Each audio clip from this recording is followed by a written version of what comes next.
এখন যদি আমরা পরবর্তী একাদশতম শ্লোকের দিকে লক্ষ্য করি, সেখানে রয়েছে শ্রী ভগবান উবাচ।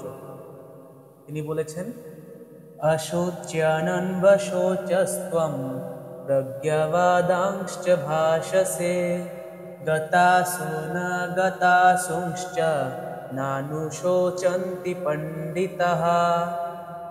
এখানে কয়েকটা শব্দ আছে বিশ্লেষণ করার মতো। এখানে আমরা জানি যে, অনেকে জানি না, অনেকে জানি, শোচ্য অর্থ যা শোক করার যোগ্য।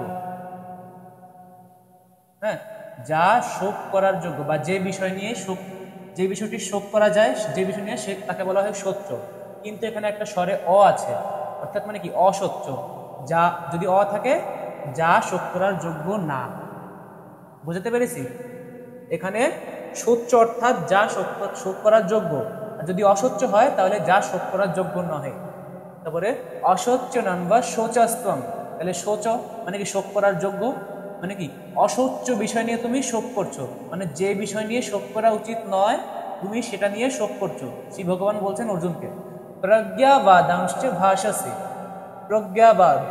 প্রজ্ঞাবাদাংশ্চ মানে এখানে যারা পণ্ডিত ব্যক্তি, হ্যাঁ, কিংবা যিনি বিজ্ঞ ব্যক্তি, যিনি প্রাজ্ঞ ব্যক্তি, প্রজ্ঞাবাদাংশ ভাষাসে, অর্থাৎ তুমি প্রজ্ঞাবানদের মতো কথা বলছো, ভাষাসে ভাষণ দিচ্ছ বা কথা বলছো। তুমি, আবারও বলছি, যাদের নিয়ে শোক করা উচিত নয় তাদের নিয়ে তুমি শোক করছো এবং প্রজ্ঞাবানদের মতো কথা বলছো বা বুদ্ধিমানের মতো কথা বলছো। পরের লাইনে কি বলা হয়েছে? গতাসুন গতাসুংশ্চ।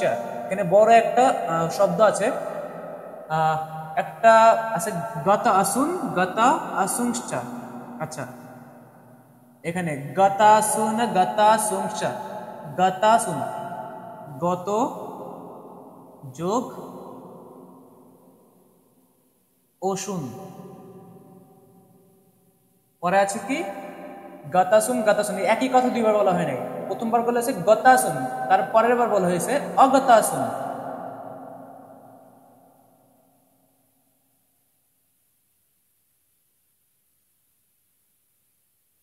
গত অসুন।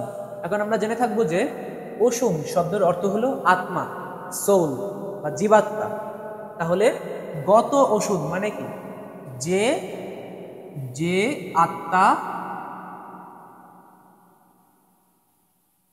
গত হয়েছে, হ্যাঁ। আর অগত অসুন মানে কি? গত মানে কি গত হয়েছে, আর যদি অ থাকে তার মানে কি বিপরীত বোঝাবে, অর্থাৎ গত হয়নি। যে আত্মা গত হয়নি। এখন এটাকে সহজ ভাষায় কি বলে?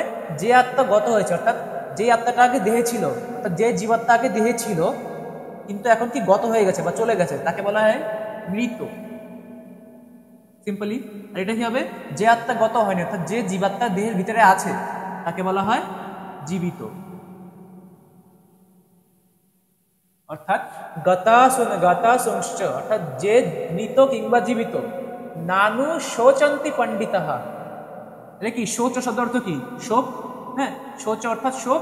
নানু শোচন্তি অর্থাৎ শোক না করা, পণ্ডিতাঃ অর্থাৎ, আবার যদি রিপিট করি, গতাসুন গতাসুংশ্চ নানু শোচন্তি পণ্ডিতাঃ, যারা পণ্ডিত তারা জীবিত অথবা মৃত ব্যক্তিকে নিয়ে শোক করেন না।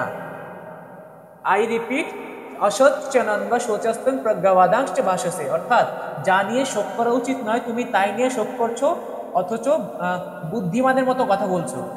কিন্তু পরে বলা হয়েছে গতাসুন গতাসুংশ্চ নানু শোচন্তি পণ্ডিতা, যারা পণ্ডিত ব্যক্তি বা বুদ্ধিমান ব্যক্তি তারা জীবিত কিংবা মৃত ব্যক্তিদের নিয়ে শোক করেন না। এই কথা বলেছেন ভগবান শ্রীকৃষ্ণ 11তম শ্লোকে। আশা করি সকলে বুঝতে পেরেছেন।